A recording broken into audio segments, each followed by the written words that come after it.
when you told your gynecologist about it, what was his or her reaction? She did not believe it.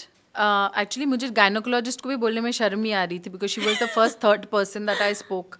तो मैंने उनको phone किया, उनके साथ ऐसे ही उन्होंने पूछा how is Liana. I said very good. बोला फिर मिलने आते हैं या ऐसा कुछ तो भी बात हुई, मुझे याद नहीं है क्योंकि मैं बस I was just killing the time to reach the point. तो इधर उधर की बात बोला. फिर उन्होंने कहा मैं फ़ोन रख रही हूँ because I am entering the hospital, तो अपॉइंटमेंट्स है कुछ तो ऐसा. मैंने तब बोला sorry sir doctor I need to talk to you, I think I am pregnant. Doctor बोले है क्या बोल रही हो. मैंने कहा हाँ मैंने कल वो प्रेगनेंसी टेस्ट किया and it is showing 2 lines. तो शी वाज लाइक जल्दी आ जाओ आ जाओ. मुझे ऐसा लगा डॉक्टर ने भी बिलीव नहीं किया because she has seen my journey. तो उन्होंने सारा अपॉइंटमेंट हटा के मैं गई तो वो उठ के आई और उन्होंने फर्स्ट चेक किया. And she checked and she said, yeah, I can see something flickering, but this is not the proper machine that I can even say anything, but I can see something flickering. तो आपको appointment लेके मतलब proper एक ultrasonography करना पड़ेगा and then you can मतलब they will say, but yeah, I think so. तो I was like बस अब it was मतलब अभी डॉक्टर से भी गो अहेड मिल गया, पर डॉक्टर ने भी मुझे उस दिन बैठ के टाइम लिया. उन्होंने बोला मतलब it is a miracle, it is a miracle. But I had you know explained infertility. It is not that कि नहीं हो रहा है. You know during my years of struggle I had met a lot of people, whether in the acupuncture के जगह पे मतलब clinic में या अलग अलग जगह पे जहाँ पे बहुत सारे you know 80% people, 80% women were for you know fertility problems के लिए आते हैं वहाँ पे. तो सबसे मेरी बात हो रही थी तो बहुत लोगों का अलग अलग प्रॉब्लम्स थे. तो बहुतों के मतलब ऐसे अनएक्सप्लेन्ड इनफर्टिलिटी है, मतलब बस हो नहीं रहा है लेकिन कोई प्रॉब्लम नहीं है. तो they were kind, everybody was coming for an added assistance. You know जब कुछ नहीं होता है तब आप चाहते हो ना मतलब कुछ भी करके हो जाए, may be this will work, may be that will work. So like that मेरे डॉक्टर तब ऐसे बोलते थे कि ज़्यादातर लोगों के अनएक्सप्लेन्ड इनफर्टिलिटी है.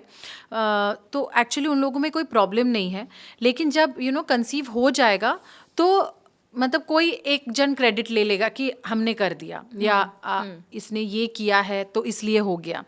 बट इट विल हैपन, मतलब प्रेशर के लिए नहीं हो रहा है. My doctor use to talk to me like that, but I had loads of explained infertility. Like मेरा I had problems like endometriosis, adenomyosis, जिसके बारे में मुझे कोई आइडिया नहीं था कि ये होता भी क्या है. And I think your audience would also not know because your audience is too young, they know Doraemons.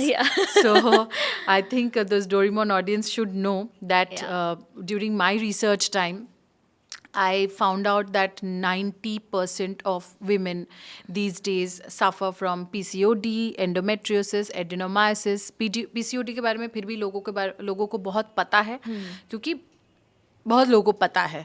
आजकल क्योंकि बहुत लोग डिस्कस कर रहे हैं, हो रहा है, गर्ल्स को, यंग गर्ल्स को हो रहा है, एंड दैट इज व्हाई लोग डिस्कस कर रहे हैं. हाँ, but endometriosis and adenomyosis is like the बाप ऑफ PCOD. तो जहाँ पे यू नो एक अजीब तरीके से ग्रोथ होते रहता है in the walls of uterus and outside the walls of uterus.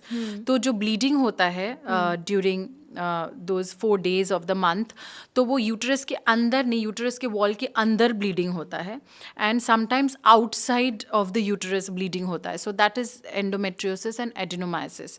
सो मैंने बहुत ईजी शब्दों में कहा, and it is mainly because of use of plastics and eating junk and all those stuff. तो जिसके कारण मतलब ये सब एक्स्ट्रा ग्रोथ ऑफ टिश्यूज़ या लम्प्स जो भी है, ये सारी चीज़ें. तो ये अगर ऑपरेशन भी होता है, क्लियर किया जाता है यूटरस को, लेकिन फिर वो ग्रोथ हो जाता है. Pen during the period is not normal. हम लोगों ने इसको नॉर्मलाइज कर दिया है कि होता है, सबको हमको भी हुआ है, तुमको भी हुआ है. मुझे नहीं था पीरियड्स में पेन बचपन से.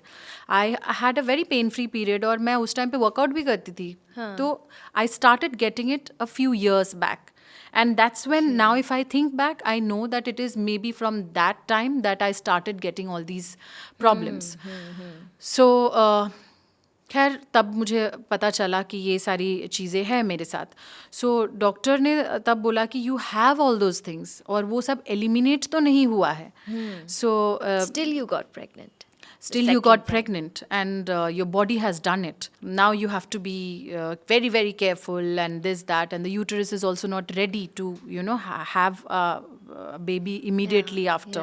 It's not recovered kyunki I think they say it takes 2 years for a female's womb to recover, or uterus to recover. yeah, but then we also have examples of people like say my grandmother, क्योंकि मेरे मासी और mummy are just 11 months apart. And Gurmeet we and have उसके example of you. yeah